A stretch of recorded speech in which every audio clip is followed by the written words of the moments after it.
Kumusta mga kasama? Isang tip para sa araw na ito nais kong i-share sa inyo kapag kayo ay nagtatrases na gamit ay ito mga C-pardins, gaya ng ginagawa namin ngayon. So, ang isang problema ko minsan kapag nagdudugtong tayo ng C-pardins. So ito yung isang paraan para mapagdugtong tayo ng matibay sa C-pardins. So ito lang yan guys. So, kagaya ng ginawa ko dito. Ito. So yung iba nagdudugtong nito tumbok lang. So medyo mahirap yun. Siyempre medyo may sabali yun. Lalo na kung mahaba yung kailangan nating dugtungan kagaya nito. Ginagawa ko. So gusto ko lang share sa inyo isang tip para makatulong din sa pagdugtong kagaya nito. Okay, kapag nagdugtong tayo ng ganito mga guys, kapag sinaklob natin yung C-pardins, halimbawa, so medyo mahirap palapatin talaga yung kasi nga ay pareho ang sukat niyan. Pero ganito yung ginagawa ko. Okay, so una tinatabas ko yung C-pardins ng ganito, Yan. So tinatanggal ko yung palikpik. Tanggalin nyo muna guys yung palikpik.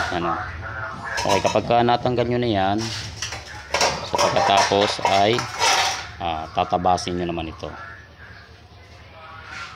kasing haba nung tinanggal nyo yung palikpik, parang kagaya nito.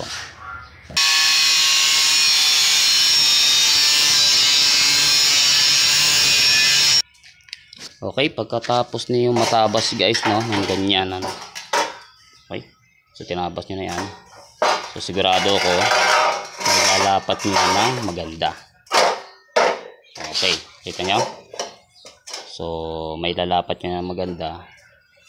Tapos ay pati yung gilid nito, so may hinang nyo ng dikit yan. So pipigayin nyo lang ng flies, tapos ihinang nyo ulit siya.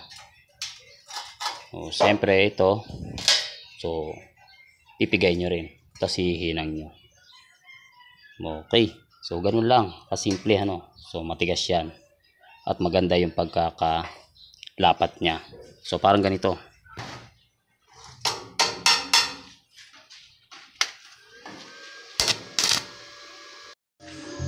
So parang magiging ganito yan guys, gaya ng sinabi ko kanina. So pagka hininang nyo na yan, sigurado maganda ang kapit niyan.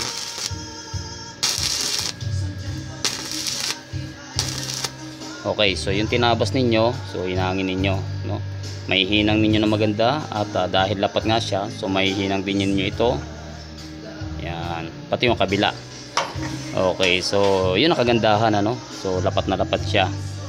So minsan yung iba naman ang ginagawa lang yung dulo, yung dulo binubuka. Pero pagka sinalpak nyo ganon, okay, kasya naman siya. Ang problema, yung gilid nyan, so hindi nyo mailalapat na maganda, so mahihirapan kayo guys. Okay, so itong gatong ginagawa ko kapag naghihinang ako at nagdudugtong para maganda yung lapat. Sana nagustuhan nyo guys ang aking tips sa araw na ito. Thank you very much at maraming salamat sa lahat na nag-subscribe.